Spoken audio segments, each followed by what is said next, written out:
Уважаемые дамы и господа, сегодня в Бишкеке состоялось итоговое в текущем году заседание Высшего Евразийского экономического совета.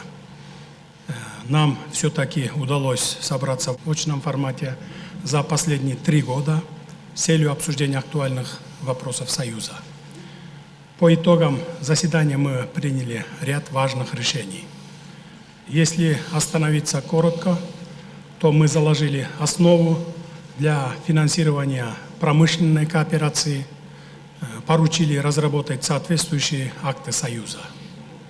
Мы утвердили основные направления международной деятельности Евразийского экономического союза на следующий год, а также приняли решение о начале переговоров с Объединенными Арабскими Эмиратами о заключении торгового соглашения. Хочу отметить, что проведена работа по упрощению налогового администрирования и облегчению ведения бизнеса в области оказания электронных услуг. Сегодня мы подписали протокол о внесении изменений в договор о Евразийском экономическом союзе в части определения порядка взимания косвенных налогов при оказании услуг в электронной форме. В рамках Союза уделяется особое внимание вопросам устранения препятствий на внутреннем рынке Союза.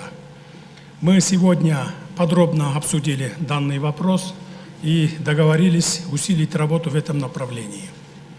Кроме того, утвержден ряд документов, регламентирующих деятельность нашего Союза. Уверен, что принятые решения внесут существенный вклад в укрепление евразийской интеграции в весьма непростых условиях. Председательство в органах Союза в следующем году перейдет к Российской Федерации. Желаю российской стороне больших успехов в этой ответственной миссии.